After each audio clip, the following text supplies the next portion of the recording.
Kurt, it is the category for 400. Kurt is know when to make a decision based off of what if, and that's going back and forth with cars and different things. I was thinking again about my daughter's car the other day and how there's been times when I was right in between. It can be on any what if, but my recent example is it can be right in between.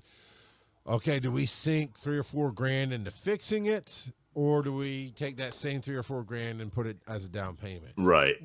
Eliminate the Yeah. question: do we even have the 3 or 4 grand? It's so. I want to kind of talk through the idea of how do I know when to make a decision based off of what if versus A, B, and C are the facts that I have, and I can do that. No, Joe, you're not going. Uh-huh. He didn't bring me a Slurpee for Halloween, so Yeah. He might be at your door right now. But what if he did? I would let him on the show. I'd let him show right now. Come here. Right. So I guess, it really depends on the level, right? So, because you can what if yourself into inaction. Exactly Right. And so, yeah. So I think there's a healthy level of, so what if is just a step past in my mind for being prepared for bad things to happen. Okay. Or good things to happen. But so let's say like you guys are going to Conjuration, right? Or did that already happen? No, that's coming up. Okay, that's coming up. You're going to Conjuration, right? Yeah. So you might say, what if one of your guests don't show? Okay. Right. And so that's not a bad thing to be prepared for, right? Sure.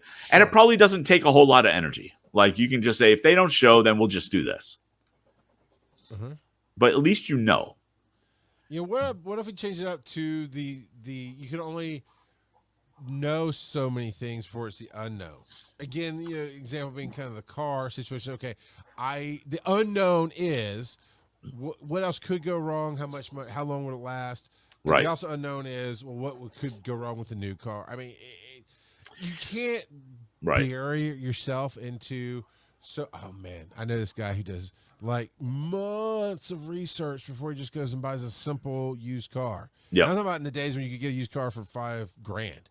Right.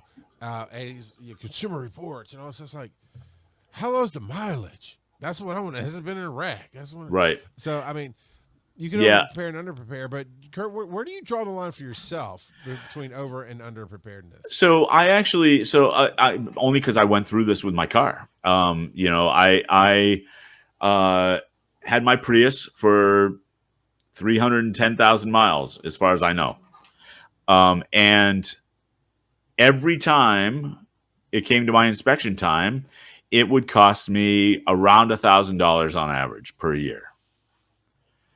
And so I did go through the whole, well, what if I buy a new car? And I did the whole, or a new to me, like just used. And I did the whole, well, okay, so it would be a payment for this much per month at the very least.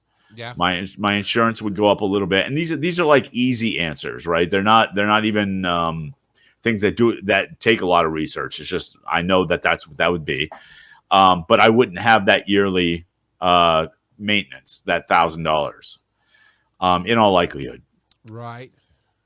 But for me, that was simple math, because $1,000 divided up over 12 months versus a car payment every month for 12 months plus increased insurance. It was a no-brainer. It was easy math. You make the repairs all the time. What I think you're honestly talking about is you really got to oversimplify your target. Like mine is distance traveled, right? That can be miles per gallon, distance per charge, whatever we're talking about. I want to maximize my distance between whatever I have to do to make the car go. Okay. Sure, but like, what's the actual bang for the buck? And so I'll give you, like, since we're staying with we're in a car metaphor, right? Gas station across town is 10 cents per gallon cheaper than the gas station nearest you. Sure. Right? And so some people will go, well, I'm going to that one because it's 10 cents per gallon cheaper. But you're talking about the difference in maybe 20 cents in a big picture. Well, let's say it's a 12-gallon tank and you are empty. Okay, that's so $1.20. Sure. Is it worth even your time going across town to get the cheapest gas? I'm with you. I've been there. I am with you. No, from my opinion. However, it is worth my time to plan my fill up to when I'm on that side of town. That's the lowest price. Exactly. That's cool. That's taking advantage of the situation. But there are people who get in their car and they go to that one just to get the cheapest gas. Sure. And that seems silly to me. Like $1.20. Like, what are we talking about? Like, and it's not $1.20 every. But if it was $1.20 every day, I could even justify making that trip. Maybe, but it's not even. Maybe $1.20 a week.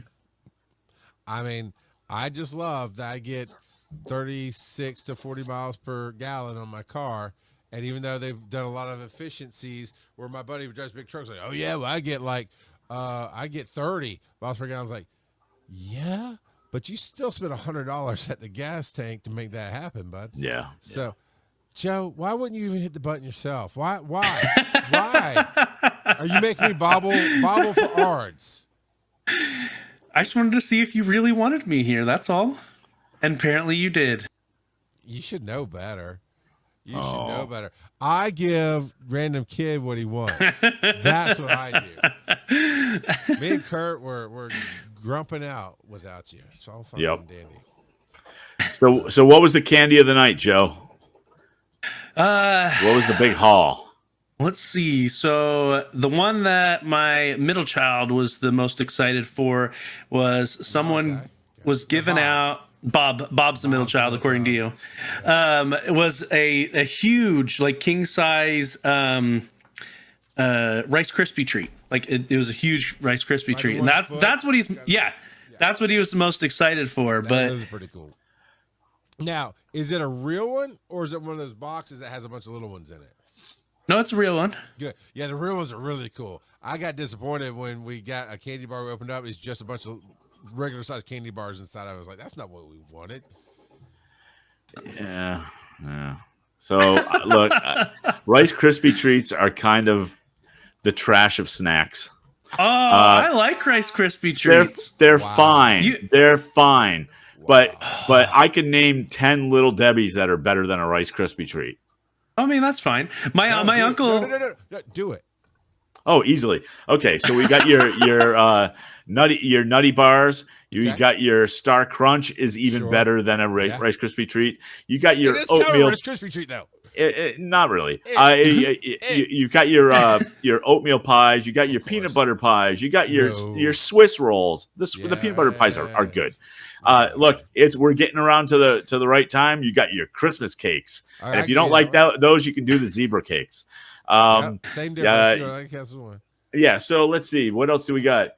I said the Swiss rolls, right? I guess you could do the strawberry rolls. Those are as. You got five. That would absolutely. So Rice Krispie treats. It's funny you mentioned Little Debbie. Little Debbie sponsored a park near us, and some of the equipment there is literally giant versions of their stuff, and I'm surprised that they don't have a vending machine there with Little Debbie's in it. Well, but that'd be great. The park, right? but yeah, so it's a newer park, so my kids have really enjoyed going there, and they've got a zip line, and so they're loving it. Yeah, so somebody because I've been doing a 3D print thing, somebody made a 3D printed box that looks exactly like the Christmas cakes, and it holds a box of Christmas cakes. I won't be printing that out, but Yeah. I go for the Big Deborahs. I don't like the Little Debbie's. I need the Big Deborah, the oversized oatmeal cream pie. The best. Well, you talking about the double deckers? No, those are too much oatmeal. We go to like BJ's or Berkeley. You might have Costco or Sam's, and it is the size of my hand. It's like 2.5 of the regular size oatmeal cream pies, and it's so soft because the oatmeal cream pies are a little. They have to be fresh. They have to be fresh. Like the fresh ones aren't tough to chew. I know exactly what you're talking about because I bought way too many of them. The big ones is almost like a double doozy cookie. Right? Okay. And it's soft oatmeal cream. It's a soft the oatmeal part, and then the cream, of course, is so good. And it actually tastes just a little bit different. It's almost like a triple stuffed Oreo. I'm weighing myself, but that's okay.